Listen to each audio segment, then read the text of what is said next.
Sziasztok! Újra itt vagyunk a Veszprémi háznál, és ugye a látszó esztrik betonpaddót, amit készítettünk, az most lesz igazán látszó, mert a Gáborék a Szagradától eljöttek és megcsiszolják, hogy tényleg egy szép betonpaddót tudjunk csinálni. Szia Gábor! Sziasztok! Üdv itt! Az általunk lehúzott esztrik betont kell nekünk látszó betonnál tenni. Ez az első fázisban megcsiszoltuk a felületét, tehát lementünk egy olyan szintre, amit már látni akartuk. Ugye ezt kiválasztottátok, hogy milyen szemcse nagyságig menjünk el. Ez a folyamat elkészült, fölporszívoztuk a felületet, és utána egy alapozóval, egy mélyalapozóval behúztuk az egész felületet. És most egy grútingolási folyamatot csinálunk, amikor finom aktív cementet egy alapozóval összekeverve, és a géppel egy pépet kenve az egész felületre, az összes apró kis pici légbuborékot, hibákat bejavítunk, és amikor megszáradt maga, megkötött az anyag, akkor lehet tovább lépni egy csiszolási fázisra. Ugye itt annyi az érdekesség még, hogy ugye itt mi egy speciális esztriket csináltunk adalékszerrel, mert ugye itt most jelen állapotában ez a beton, ez C42-t bír, és ez egy esztrik beton, ugye 0,4-es szemcse nagysággal.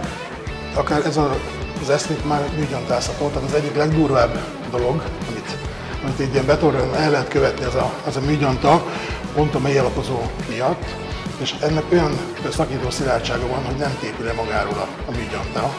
Nem fog fölcsattanni, nem fog földúrogni.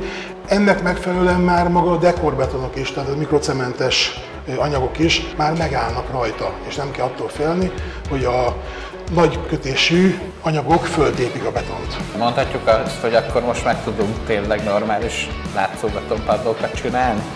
Én azt mondom, hogy elindultunk azon az úton, az első lépés már megvan, az összes többi az meg rajtunk fog múlani, hogy meg lesz-e az a fegyelem, amit akarunk, amit mi képviselünk, azért, hogy betömörített legyen egy beton, kiglettelt legyen egy beton, a falszélek, élek, minden úgy meg legyen csinálva, hogy ez tényleg egy dekorbetonként meg tudjon jelenni.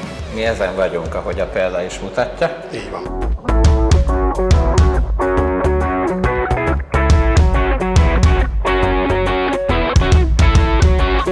Na Gábor, túl vagyunk egy gyönyörű napon, csináltatok nekünk ide egy szép mintát. Mire jutottunk a mai napon? Maga a betont, amit kaptunk, kifejezetten arra alkalmas, hogy megcsiszoljuk, megpolírozzuk. A technológiának megfelelően ki kell lettelni, föl kell keményíteni, be kell tömöríteni, és utána lehet tovább folytatni a polírozást, és a legvégén egy fedőréteggel meg lehet oldani azt, hogy a felülete az egy takarítható, pormentesen tisztítható, beszívódásmentes felületet kapjunk. Itt ugye a dilatációt kitöltöttük. Ez a végleges, mert ugye csináltunk direkt egy olyan felületet, ahol a dilatáció is benne van, hogy ez a végleges verzió? Nem, ez a grúting és a glettanyaggal most feltöltődött, ezt vissza kell vágnunk. A visszavágás után az éleket lefózoljuk, egy 45 fokba kicsit megtörjük, és az egészet egy komponens rugalmas fugával kifugázzuk. Aha. Itt a betonnak a dilatációs mozgását meg kell adni, tehát ennyi fuga sajnos kell egy ilyen épületbe, hogy maga a beton tudjon valahol dilatálni. Ugye mi itt most direkt kifejezetten arra mentünk, hogy egy mintát csináljunk, mert ugye most kezdtünk el olyan adalékszereket használni a betonnál, amivel tudunk csinálni olyan keménységű beton, meg olyan minőségű betont, amit már akár vissza lehet csiszolni.